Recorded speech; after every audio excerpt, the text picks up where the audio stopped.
Enquanto algumas das mulheres dos líderes nazistas faleceram pouco depois do colapso do Terceiro Reich, outras sobreviveram por décadas, levando vidas discretas ou escrevendo sobre seu passado.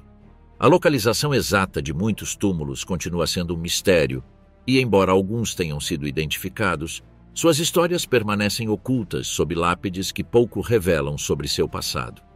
Por exemplo, Gertrude Scholz-Klink, líder da Liga Nacional Socialista das Mulheres, faleceu em março do ano 1999 em Bebenhausen, perto de Tübingen.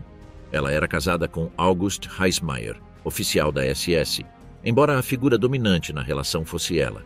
O que se sabe sobre seus restos mortais é que provavelmente foi enterrada no cemitério local. No entanto, não há informações sobre a localização exata de seu túmulo, nem sobre quaisquer características que possam identificá-lo.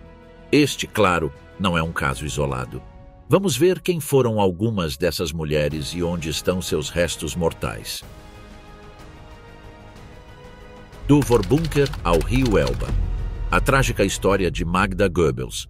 Johanna Maria Magdalena Ritschl, simplesmente conhecida como Magda, nasceu em novembro do ano 1901, em Berlim, e chegou a ser considerada a primeira-dama não oficial da Alemanha, embora esse título também tenha sido atribuído a M. Göring. Ela cresceu em um contexto de mudanças sociais e econômicas na Alemanha, frequentando uma escola de ursulinas, o que influenciou sua formação.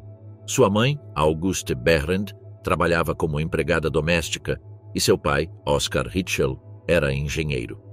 A vida de Magda mudou definitivamente aos 29 anos, quando ouviu um discurso no Palácio dos Esportes de Berlim, proferido por um jovem dirigente patriota e orgulhoso de sua erudição, chamado Joseph Goebbels.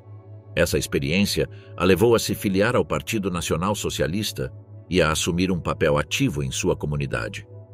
Seu casamento com Goebbels, em dezembro do ano seguinte, consolidou sua posição dentro do regime, tornando-se uma confidente próxima e uma firme apoiadora dos ideais promovidos por Adolf Hitler.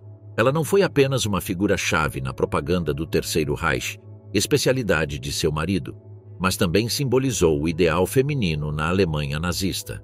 Um ano antes do início da guerra, recebeu a Cruz de Honra da Mãe Alemã, tornando-se um modelo para muitas mulheres alemãs.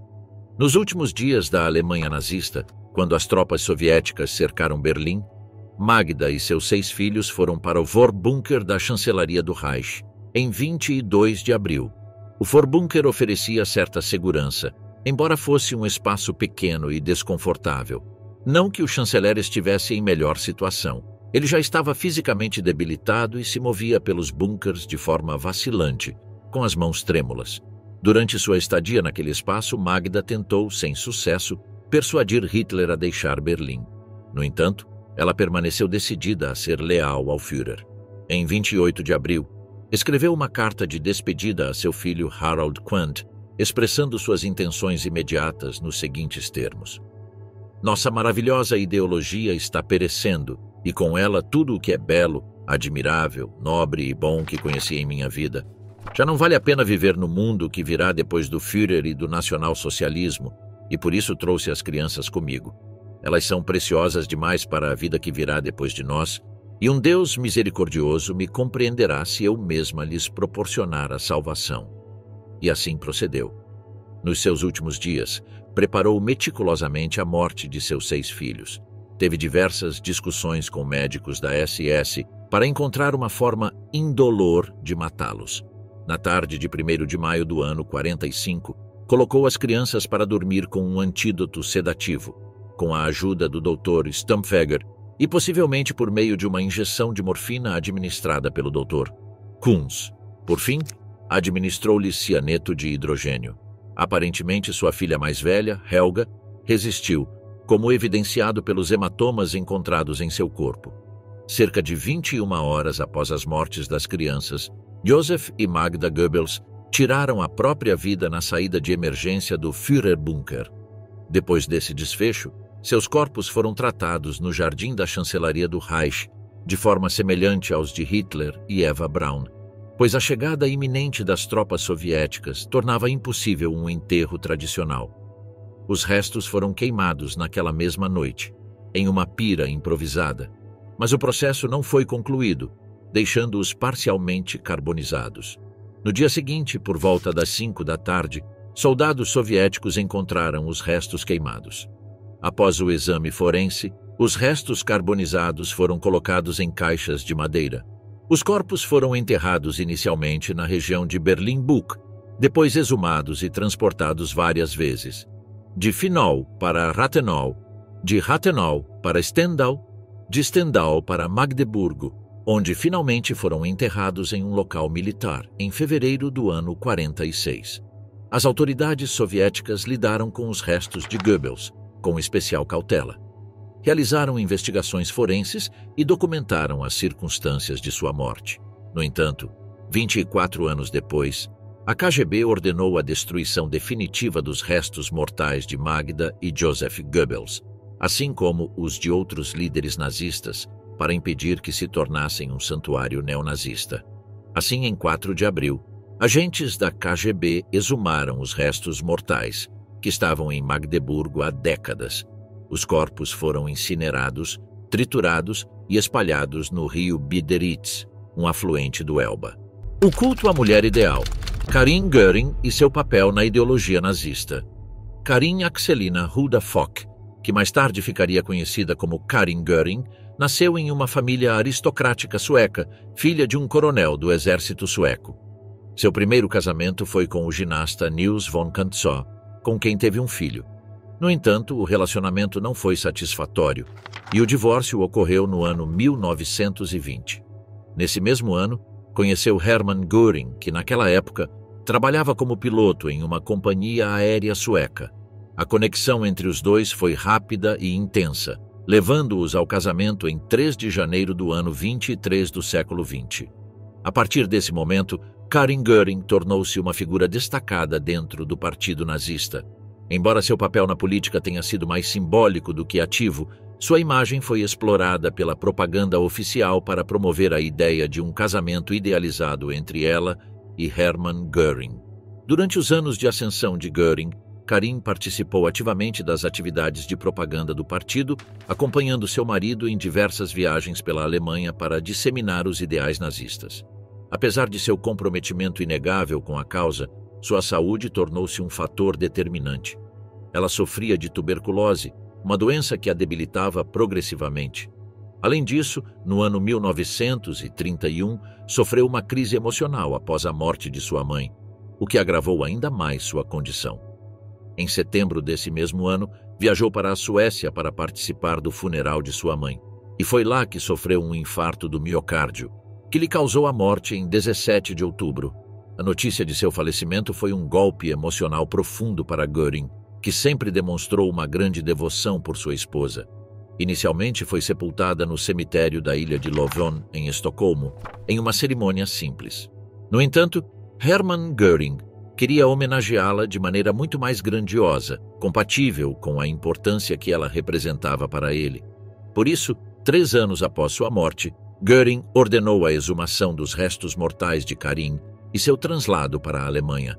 A cerimônia de transferência ocorreu em 19 de junho e seu mausoléu foi erguido em Karinhal, a famosa residência de descanso de Göring, na Schorfheide, nas florestas de Brandemburgo. O evento em homenagem à sua memória contou com a presença de figuras importantes do regime, incluindo Adolf Hitler. Com o tempo, o mausoléu de Karin Göring adquiriu um significado simbólico, transformando-se em um local de culto à figura feminina idealizada pelos nazistas. No entanto, esse espaço de recordação e legado familiar não ficou isento de dificuldades. Durante a Segunda Guerra Mundial, Karinhal foi severamente danificada pelos bombardeios aéreos e, diante da ameaça da chegada das forças soviéticas à região, Göring tomou a decisão de esconder os restos mortais de sua esposa para protegê-los. Um ano antes da rendição alemã, os restos mortais de Karin foram enterrados em uma floresta próxima à mansão, numa tentativa de evitar que sua tumba fosse profanada pelas forças aliadas ou pelas tropas soviéticas. Após o fim da guerra e a rendição alemã, os restos mortais de Karin Göring passaram por diversas situações. Para começar, no ano 1951, Alguns restos humanos foram encontrados na área florestal próxima a Karin Hall e identificados como sendo de Karin. Esses foram incinerados e posteriormente enviados de volta à Suécia, onde foram novamente sepultados na ilha de Loven. 40 anos depois, alguns caçadores de tesouros descobriram, nas proximidades do antigo Karin Hall, restos que também poderiam pertencer a Karin Göring. Esses foram enviados à Suécia para identificação. A análise científica confirmou uma relação genética com seu filho, sugerindo que de fato eram os restos mortais dela. Com essa confirmação, os restos foram novamente sepultados na Suécia. Atualmente, a tumba de Karin Göring, na ilha de Loven, encontra-se em estado de conservação relativo. Não há monumentos nem homenagens destacadas no local que relembram sua figura. O local original de seu túmulo perdeu grande parte de sua visibilidade e não recebe muita manutenção. Um legado silenciado, o túmulo de Emmy Göring e seu esquecimento na história. A segunda esposa de Hermann Göring foi Emma Johanna Henny Sonnemann, nascida em 24 de março de 1893, na cidade de Hamburgo. Durante o Terceiro Reich, foi considerada a primeira dama do regime. Nascida em uma família de classe alta, desde jovem demonstrou interesse pela atuação. Após concluir seus estudos, dedicou-se ao teatro, participando de diversas produções, o que lhe permitiu estabelecer conexões com a alta sociedade de Berlim. Emmy casou-se com o ator Carl Köstlin no ano 1916, mas o casamento foi problemático e terminou em divórcio 10 anos depois. Nesse período, ela ficou conhecida como Emmy Köstlin. Sua vida tomou um rumo diferente ao conhecer Hermann Göring no ano 1932, no Kaiser Café de Weimar. Apesar de Göring já ser uma figura política proeminente e um dos líderes em ascensão do partido nazista, o relacionamento se desenvolveu rapidamente. Em 10 de abril do ano 35, casaram-se em uma cerimônia luxuosa, na qual Adolf Hitler atuou como testemunha. Como esposa de um dos principais nomes do governo nazista, Emmy Göring levou uma vida de luxo e ostentação. Ela tornou-se anfitriã de inúmeros eventos oficiais e sociais, participando ativamente da vida pública alemã. A propaganda nazista a retratava como a esposa ideal, reforçando seu papel como parte essencial da imagem pública de Göring, que já estava à frente da Luftwaffe. Apesar de sua posição privilegiada, Emmy Göring manteve-se distante dos aspectos mais sombrios da política nazista, preferindo dedicar-se à sua vida de conforto e prestígio.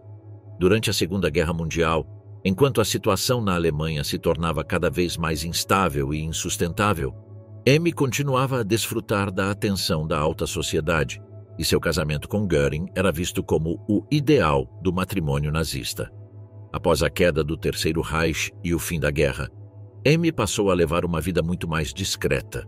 Foi classificada como apoiadora ativa do nazismo em um processo de desnazificação. Como punição, foi multada e proibida de atuar no teatro por 5 anos. Em suas memórias, tentou apresentar Göring como um homem que agia pelo bem da Alemanha, minimizando seu envolvimento nos excessos do regime. Em uma entrevista, chegou a defendê-lo com as seguintes palavras: "Sempre pensei que o amor fosse uma bênção. Não sabia que se podia ser punido por isso." Nos últimos anos de sua vida, sofreu com diversos problemas de saúde, incluindo ciática, o que afetou seriamente sua mobilidade. Conforme sua saúde deteriorava-se, retirou-se da vida pública e passou a viver em uma residência modesta em Munique. No dia 8 de junho de 1973, faleceu aos 80 anos devido a complicações associadas às suas condições de saúde. Seu local de sepultamento foi o Waldfriedhof de Munique, um cemitério conhecido por sua atmosfera tranquila e por suas tumbas históricas. Seu túmulo encontra-se em uma seção comum do cemitério, marcado por uma lápide simples, que, embora bem conservada, não apresenta nenhuma distinção especial que destaque sua posição na história.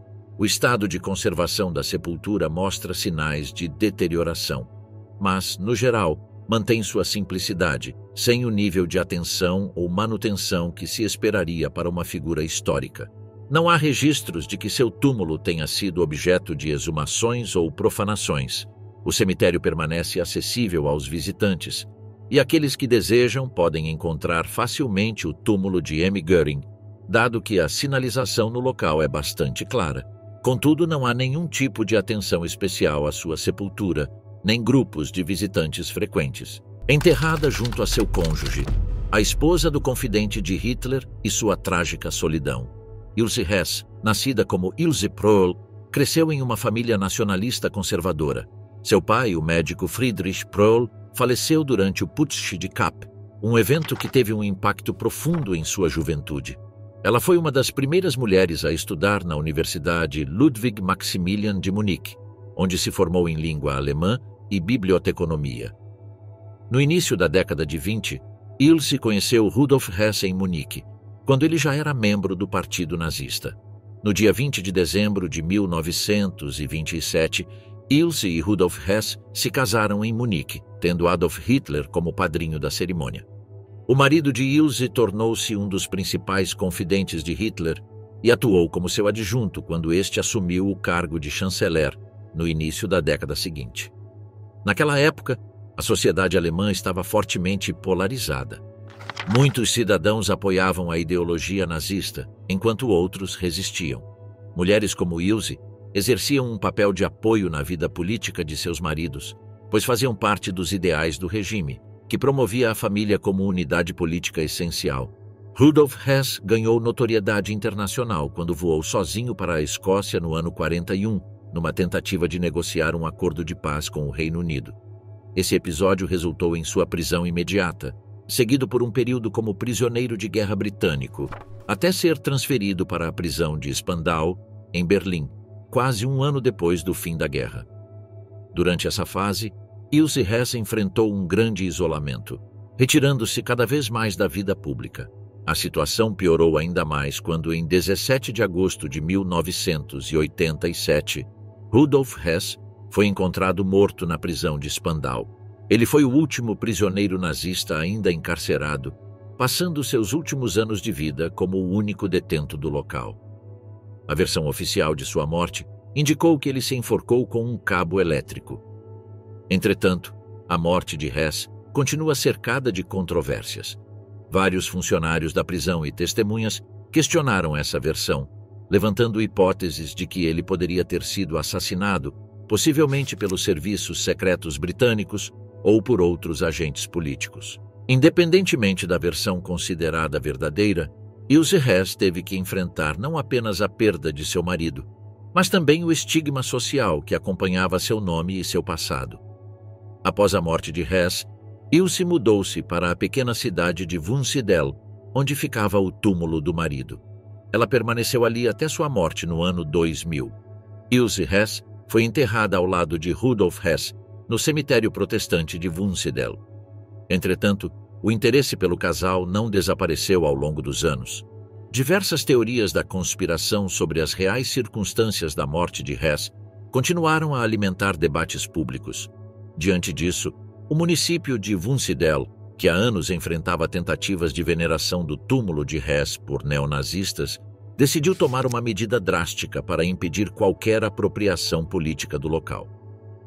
Assim, no ano 2011, os restos mortais de Rudolf Hess foram exumados. A lápide, onde se lia o lema "Ousei", foi removida. Os restos de Hess foram cremados e suas cinzas espalhadas no mar. No entanto, não há registros de que os restos de Ilse Hess também tenham sido removidos. Aparentemente, seus restos continuam na sepultura familiar, embora mais difíceis de localizar do que antes. Ser a esposa de Himmler. O conflito entre o dever e a desilusão. Durante a Primeira Guerra Mundial, Margaret Boden trabalhou como enfermeira em um hospital militar. Ela casou-se pela primeira vez nesse período, mas o casamento terminou em divórcio após pouco tempo. No final da década de 20 do século passado, começou sua carreira profissional em Berlim, onde administrou uma clínica adquirida por seu pai. Nessa mesma época, afiliou-se ao Partido Nazista, tornando-se membro número 97.252. Nesse mesmo ano, casou-se novamente, desta vez com um homem frágil fisicamente, mas reconhecido como um administrador eficiente. Seu nome era Heinrich Himmler, que mais tarde assumiria um papel central no governo nazista como Reichsführer SS. Dessa união nasceu sua filha, Gudrun, no dia 8 de agosto de 1929. A família viveu relativamente estável até que, com o passar dos anos, o casamento se deteriorou devido ao caso extraconjugal de Himmler com sua secretária, Hedwig Potast.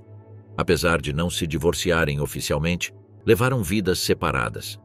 4 meses após a invasão da Polônia pela Alemanha, Margarete foi nomeada diretora dos hospitais militares do Distrito 3, que abrangia Berlim e Brandemburgo, sob a supervisão da Cruz Vermelha Alemã.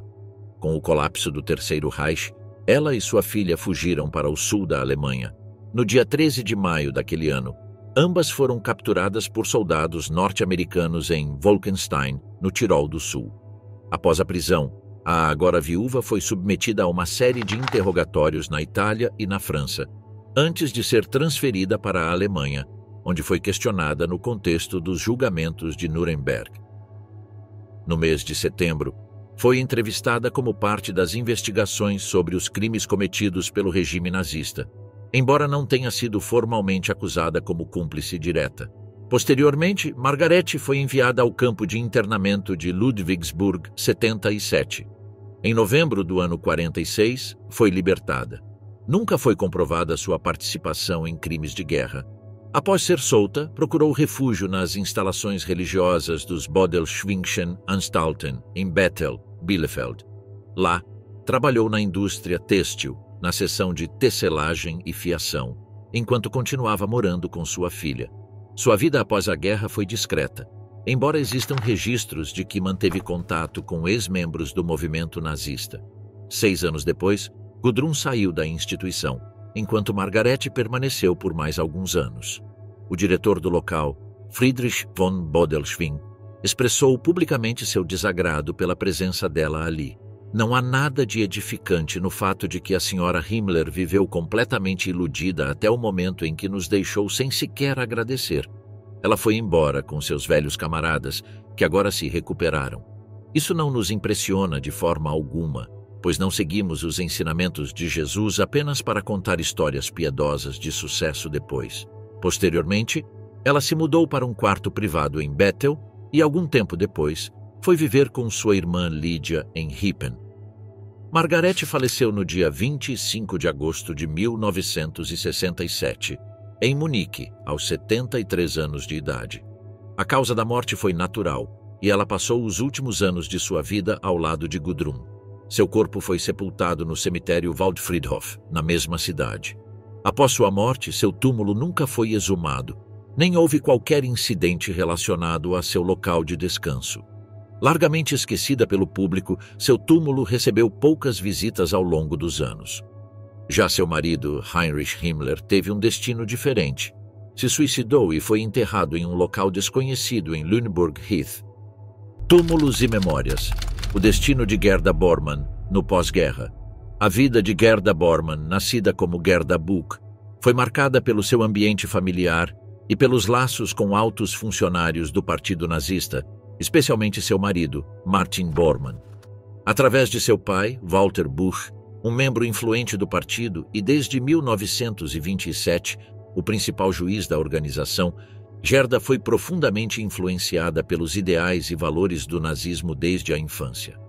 A relação entre Gerda e Martin começou durante uma festa do partido no final do ano 28, culminando com seu casamento no dia 2 de setembro do ano seguinte. Na cerimônia, Adolf Hitler e Rudolf Hess foram testemunhas, o que reforçou a importância política e estratégica da união matrimonial para Martin Bormann. Gerda deu à luz 10 filhos ao longo de 14 anos, tornando-se um exemplo do ideal nazista da mãe ariana. Seu compromisso com a ideologia nazista era tão profundo que chegou a propor medidas radicais para aumentar a população alemã, sugerindo que os homens pudessem se casar com várias mulheres para melhorar as taxas de natalidade. Além de seu papel como mãe e esposa, Gerda também participou ativamente das atividades políticas do regime. No entanto, sua influência nunca foi tão evidente quanto a de seu marido. Com a derrota da Alemanha, muitos altos funcionários do governo nazista tentaram fugir do caos. Na época, Gerda estava em Obersalzberg, mas abandonou a região e se refugiou na Itália. Em 1946, Já com graves problemas de saúde, incluindo um câncer de útero detectado pouco antes, foi internada em um hospital militar na Itália.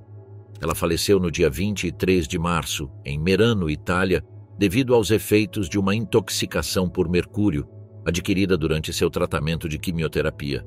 Seus filhos foram entregues ao padre Theodor Schmitz, que mais tarde os adotou formalmente. O funeral foi realizado apenas com os familiares mais próximos e atraiu poucos presentes. Inicialmente, Gerda foi enterrada em um cemitério de Merano, mas sua sepultura não se destacou, nem foi objeto de homenagens. 24 anos depois, seus restos mortais foram exumados e transferidos para a Alemanha por seu filho, Martin Bormann Jr., que tentou proporcionar à mãe um túmulo mais digno dentro da memória familiar. O novo local de seu enterro nunca foi revelado publicamente, e não há registros sobre o estado atual da sepultura, nem se foi preservada ou restaurada, o que demonstra o interesse limitado por sua figura após a Segunda Guerra Mundial. A mezzo-soprano esquecida, Inga Ley e sua luta contra a solidão e o poder. Inga Ursula Spilker nasceu no dia 8 de março de 1916 em Breslávia. Cresceu em uma família de músicos, pois seu pai, Max Spilker, e sua mãe, Lori Franziska Spilker, eram cantores de ópera renomados. Motivada por esse ambiente, desde muito jovem recebeu aulas de canto e aspirava a uma carreira na música. Inga tinha uma irmã chamada Gilly, mas há poucos registros sobre sua infância e vida familiar. Mais tarde ficou conhecida como Inga Ley, quando começou a atuar como mezzo-soprano no Friedrichstadtpalast, em Berlim, durante a década de 30. Sua voz extraordinária e aparência marcante fizeram com que ganhasse reconhecimento rapidamente. Seu sucesso não se limitou à Alemanha, pois mantinha contatos na elite nazista, que já estava consolidada no poder. O relacionamento com Robert Ley, um alto membro do Partido Nazista e líder da Frente Alemã do Trabalho, definiu sua vida pessoal e profissional. Essa ligação permitiu que ela conhecesse figuras de alto escalão do regime, incluindo o próprio Adolf Hitler, que ficou impressionado com seu talento. Inga não apenas se destacou como cantora, mas também como escritora, tendo publicado um livro infantil em 1941, sob o pseudônimo Inga Hansen. Entretanto, sua carreira artística começou a declinar durante os anos do Terceiro Reich, pois suas apresentações e sua imagem estavam fortemente associadas à ideologia nazista. A propaganda do governo a usava como um modelo da mulher alemã ideal, e sua música e aparência contribuíram para promover os ideais do Terceiro Reich. Ela se apresentava em diversos eventos nazistas e vivia com o marido em Guthrotland, uma propriedade em Waldbröl que possuía importância política para Robert Ley. No entanto, a relação entre os dois e os constantes conflitos políticos levaram Inga ao isolamento. Nos últimos anos de sua vida, ela sofreu com problemas psicológicos, agravados pela dependência de analgésicos e pela solidão. Seu estado emocional deteriorou-se ainda mais com o afastamento de Robert Ley, que passava longos períodos ausente por conta de seus compromissos políticos. No dia 30 de dezembro de 1942, Inga Ley tirou a própria vida disparando um tiro na testa. Naquele momento, ela tinha apenas 26 anos. Antes de sua decisão fatal, escreveu uma carta de despedida, na qual pediu perdão e expressou sua incapacidade de suportar a dedicação política do marido. A carta indicava que ela já vinha planejando sua morte há algum tempo. Consternado com sua morte, Hitler escreveu uma carta de condolências à mãe de Inga. A jovem foi enterrada em Guthrotland, em um bosque de carvalhos na propriedade da família. Não se sabe ao certo como foram as cerimônias fúnebres, mas o enterro foi realizado de maneira simples. O bosque de carvalhos, onde seu corpo foi sepultado, era um local de grande significado para Inga e sua família. Foi lá que Robert Ley e seus familiares compartilharam muitos momentos importantes. Não há nenhum relato de que seus restos tenham sido removidos posteriormente. Sua tumba ainda permanece no local, cercada por vegetação e parcialmente encoberta pela natureza. Margaret Speer, o final da mulher por trás do homem que construiu o Terceiro Reich. Albert Speer, o famoso arquiteto do Terceiro Reich, conheceu Margaret Weber em 1922, enquanto estudava sua respectiva carreira em Heidelberg. Os dois se tornaram cada vez mais próximos. e 6 anos depois casaram-se em Berlim. Apesar das objeções da mãe de Albert, que considerava a família de Margaret socialmente inferior, o casal formou uma família que teve 6 filhos: Albert, Hilde, Fritz, Margaret, Arnold e Ernst. Nos primeiros anos do casamento, Margaret se dedicou às tarefas domésticas e à criação dos filhos, enquanto Albert avançava em sua carreira política e profissional. Com o tempo, Albert Speer tornou-se um dos homens mais próximos de Adolf Hitler, influenciando grandes projetos arquitetônicos e, posteriormente, assumindo o cargo de ministro de armamentos e produção de guerra. À medida que sua carreira avançava e o regime nazista se consolidava, a constante presença da guerra, os bombardeios e as privações afetaram a vida cotidiana da família Speer. Apesar das dificuldades, Margaret tentou manter um ambiente familiar estável para os filhos. Durante esse período, a família viveu em uma vila em Heidelberg, que serviu como refúgio durante os momentos de crise.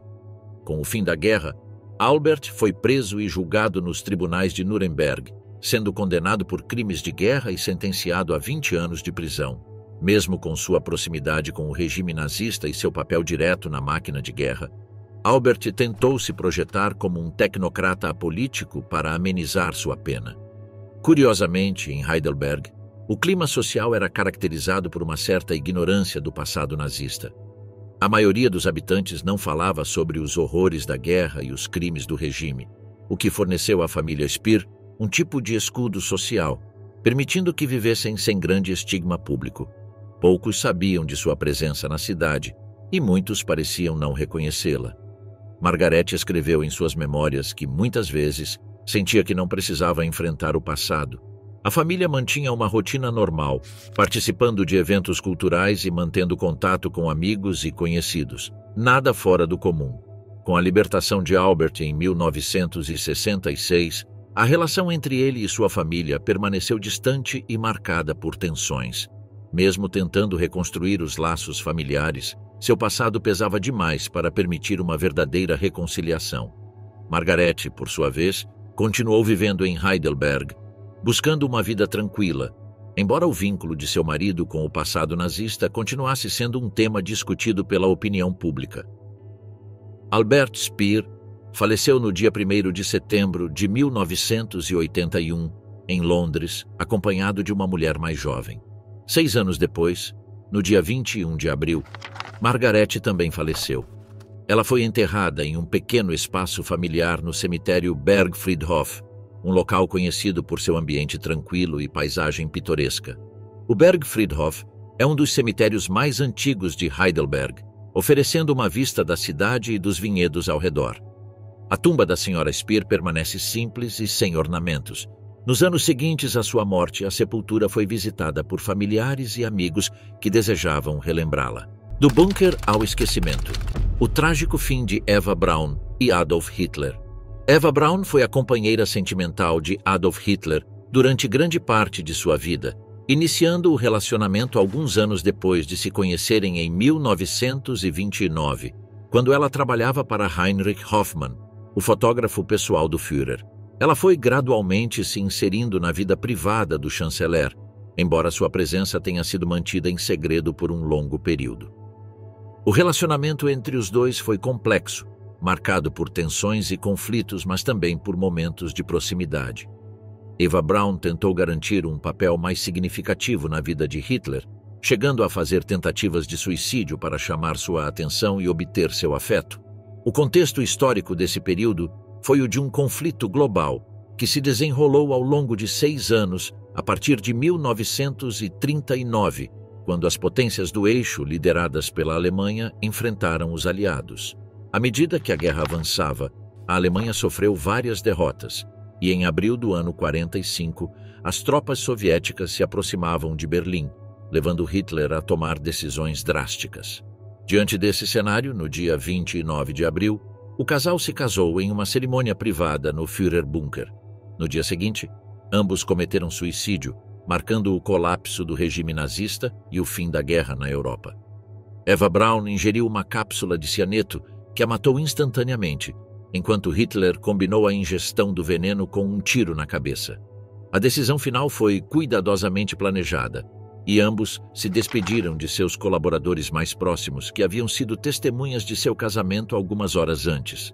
Após os suicídios, os corpos foram levados ao jardim da chancelaria do Reich e incinerados pelos assistentes de Hitler. O processo foi realizado rapidamente. Os corpos foram cobertos com gasolina e queimados, embora não tenham sido completamente carbonizados. No dia 4 de maio, as tropas soviéticas encontraram os restos mortais em uma cratera de bomba no jardim da chancelaria. Ao invés de levar os corpos para Moscou, os soldados soviéticos decidiram enterrá-los no próprio local, envoltos em mantas. No dia seguinte, o Serviço de Inteligência Militar Soviético, SMERSH, exumou os restos mortais para identificação. Essa identificação foi realizada pelo patologista-chefe do Exército Vermelho, Dr. Nikolai Krajewski, que confirmou a identidade de Hitler através da análise das próteses dentárias. Os restos de Hitler foram enviados a Moscou para exames mais detalhados. Mais tarde, os corpos de ambos foram enterrados novamente no terreno do Hospital Militar de Berlim-Buch, onde permaneceram por algum tempo. Entretanto, em fevereiro do ano seguinte, os restos mortais foram exumados e transferidos para Magdeburgo, onde foram enterrados secretamente no pátio de uma prisão militar soviética. A decisão de manter a localização das tumbas em segredo foi parte de um esforço para evitar que elas se tornassem locais de culto para simpatizantes do nazismo. A desconfiança de Stalin sobre a morte de Hitler levou a uma série de investigações e interrogatórios com prisioneiros nazistas, com o objetivo de confirmar a identidade dos restos mortais. Em 1970, com a retirada das tropas soviéticas de Magdeburgo, foi tomada a decisão de destruir os restos mortais de Hitler e Eva Braun, para evitar que se tornassem um local de peregrinação para neonazistas. O então diretor da KGB, Yuri Andropov, ordenou a exumação e destruição final dos corpos. No dia 4 de abril, os agentes soviéticos desenterraram os restos mortais que estavam em Magdeburgo desde o ano 46. Os corpos foram colocados em caixas e transportados para um local próximo. Sem que a localização exata tenha sido divulgada, a cremação durou cerca de 1 hora. Depois da incineração, os ossos foram triturados e misturados com cinzas. No dia seguinte, a mistura foi transportada para a cidade de Biederitz, onde as cinzas foram jogadas no rio Ele, um afluente do rio Elba. Ao longo dos anos, a figura de Eva Braun tem sido objeto de análises e interpretações em diversos contextos. Seu relacionamento com Hitler foi estudado sob múltiplas perspectivas, incluindo psicologia, história e sociologia.